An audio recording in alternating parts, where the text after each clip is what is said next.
Boker Tov, Rabotai, on va essayer de parler aujourd'hui un petit peu sur la période du Omer. On ne va pas parler des halachot, mais la période en elle-même. On sait que la période du Omer, elle est inscrite dans la Torah. Donc à l'époque, on devait amener la nouvelle récolte. Donc on amène à Pessah, on amène aussi à Shavuot. Mais aujourd'hui, il n'y a pas cette, disons, ce qu'on faisait à l'époque de Beth Amikdash, mais on fait un souvenir de ça, on compte le Omer tous les jours. Mais dans cette période, il y a pas mal de règles à respecter. Déjà, il y a des restrictions, comme on sait tous, jusqu'au lendemain du Omer, de l'Akbar Omer, selon les Sfaradim, on ne peut pas se raser. Le Harizal, donc il va jusqu'à Shavuot. Mais Hachamim, ils disent que cette période du Omer, elle est considérée comme Hol HaMoed. Quel Hol HaMoed? On sait qu'en Israël, elle est sortie d'Égypte, donc à Pessah, le 15 Nissan, ils se sont libérés donc d'Égypte. Et à Shavuot, on a reçu la Torah. Alors on dit que ces deux fêtes-là, chacune, elle représente une liberté. La fête de Pessah représente la liberté physique. Am Israël est sorti. Mais la fête de Shavuot, elle représente une indépendance donc spirituelle, on a reçu la Torah. Pour dire que Am Israël, ça veut dire, même s'ils ont eu leur indépendance, leur libération physique, tout le temps qu'ils ne sont pas connectés à la Torah, donc l'indépendance, elle n'est pas finie. Et c'est pour ça qu'Am Israël, il doit se connecter avec la Torah, avec l'Imouda Torah, chercher ce que la Torah nous demande et ce que nos sages, ils ont prescrit, et Bezrat Hashem, là, on aura la grande liberté.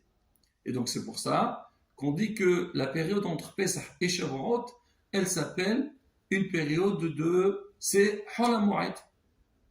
C'est un travail qui se fait pendant cette période-là. Mais beaucoup posent une grande question. Ils disent qu'on ne comprend pas pourquoi pendant cette période, que normalement elle est censée être une période de joie, parce que la fête de Pessah, c'est marqué, on sait que les Shloshah Regalim, les trois fêtes qu'on a Pessah, Shavuot et Sukkot, alors une grande mitzvah qu'on doit réaliser et sur laquelle on doit travailler, c'est l'arnien de la Simha,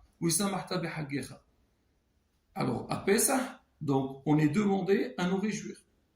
À Shavuot, pareil, c'est un règle, c'est une fête, on est demandé à nous réjouir.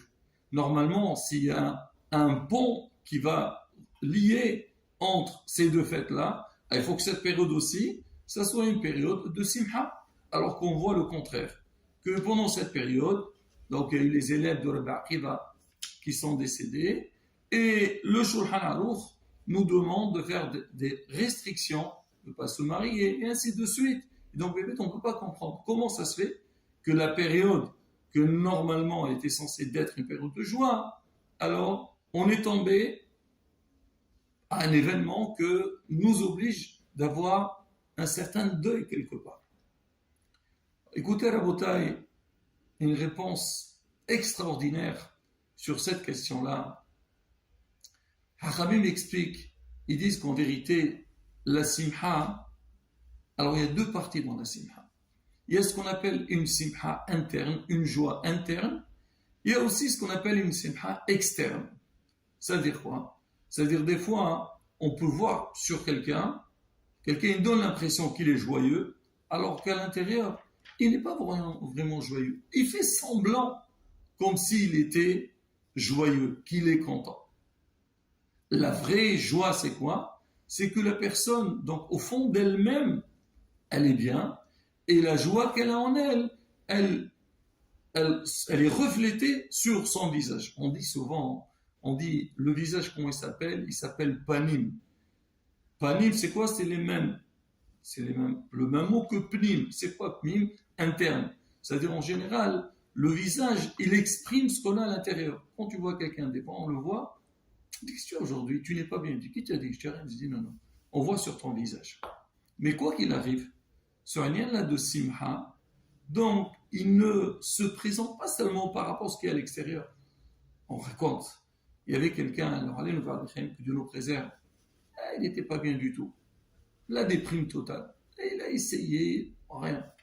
Rabotai, je précise aussi, sur un lien de la simha, la joie, c'est marqué que l'homme, il doit travailler sur lui-même pour être joyeux. Et quand quelqu'un n'est pas joyeux, Hachem, donc il va le juger. Pourquoi tu n'es pas joyeux? Qu'est-ce que tu veux? Je suis comme ça. Ben non, c'est quelque chose qu'on doit travailler dessus. C'est pas simple, mais en tous les cas, c'est entre nos mains. Alors maintenant, donc ce monsieur, là, il n'était pas bien. On lui a dit, tu sais, va voir un psychologue. Il y a des psychologues, il y a des bons. Ah, quand tu leur parles, il arrive à détecter le problème et il donne des indications comment il faut agir. Il est parti le voir et ils ont discuté pendant un moment. À la fin, le psychologue lui dit, tu sais, alors, tu veux t'aider pour avoir la simha, la joie. Tu sais, dans la ville, tous les lundis soirs, il y a un grand spectacle, il y a un grand humoriste. Alors lui, vraiment, très très marrant, tu vas là-bas, ça va te détendre et tu vas un peu oublier tes problèmes. Va là-bas et tu vas voir. Il lui a dit, monsieur le psychologue, ben, l'humoriste, c'est moi. C'est vrai, c'est moi qui réjouis les gens alors qu'au moins au fond, j'ai un problème. Il a dit, quoi? C'est toi? Je t'ai pas reconnu parce que tous les lundis soirs, moi je suis là-bas. Ça veut dire quoi? Que même le psychologue, il a besoin d'aller là-bas pour un petit peu se détendre. Pour dire que quoi, la rabotaille, c'est pas ce qu'il y a à l'extérieur, ce qu'on voit sur la personne. Il faut aussi travailler qu'il y a une simha interne. Même si, Baruch Hashem, on essaye de chercher la simha, mais il faut, comme on dit, être serein avec soi-même. Alors, c'est ça, on explique. Il y a la simha externe, il y a la simha aussi interne qui va être aussi, qui va jaillir sur l'extérieur. Maintenant, Hachamim, ils disent, David al-Melech, il dit, Pirkoudé Hashem, Yesharim, mais ça m'élève. Les lois d'Hachem, elles sont droites, réjouissent le cœur de l'homme. C'est-à-dire quoi? C'est-à-dire si quelqu'un il cherche la joie, c'est en étudiant la Torah. Quand tu étudies la Torah, tu t'investis dans les mots de la Torah et tu comprends la profondeur de la Torah, tous les règles qu'il y a dans la Torah, un limoud comme il faut. Pas c'est tu dis je viens dans un cours et je passe mon temps à discuter et à rêver. Bon, déjà, commence par ça. Mais en tous les cas, quelqu'un qui s'investit dans les mots de la Torah, la Torah tous les jours, il va ressentir cette simha. Il va voir que sa vie, elle est différente. Il va mettre, j'ai eu beaucoup de témoignages des personnes qui n'étaient pas investies dans l'étude de la Torah. Je ne dis pas des gens qui étudient toute la journée, mais des gens qui fixent un moment d'étude, le matin, l'après-midi ou le soir. Alors ils m'ont dit, mais c'est incroyable. Avant de fixer ce moment d'étude, on était perdus. Mais depuis qu'on a commencé à étudier la Torah, on a vu que c'était différent. Déjà, on a un équilibre dans notre vie et ça nous donne une simha. Et on a un plaisir de venir tous les jours étudier parce que tous les jours, on découvre et on réalise qu'on a énormément de choses d'apprendre et on apprend, Bezat Hashem, d'aller dans la voie d'Akadosh Baruch Hu. Alors qu'on dit que les mots de la Torah, ça c'est quelque chose qui peut vraiment donner une grande simha à la personne. Et là, on répond à la question qu'on a dit, comment ça se fait que la période entre Pesach et Shavuot, qui était censée d'être donc une période de simha, on a des problèmes. Donc il y a l'histoire des élèves de la Akiva. Certes, on doit penser à eux, on doit nous priver de certaines choses, mais justement on nous demande d'avoir une simha particulière, c'est en étudiant la Torah.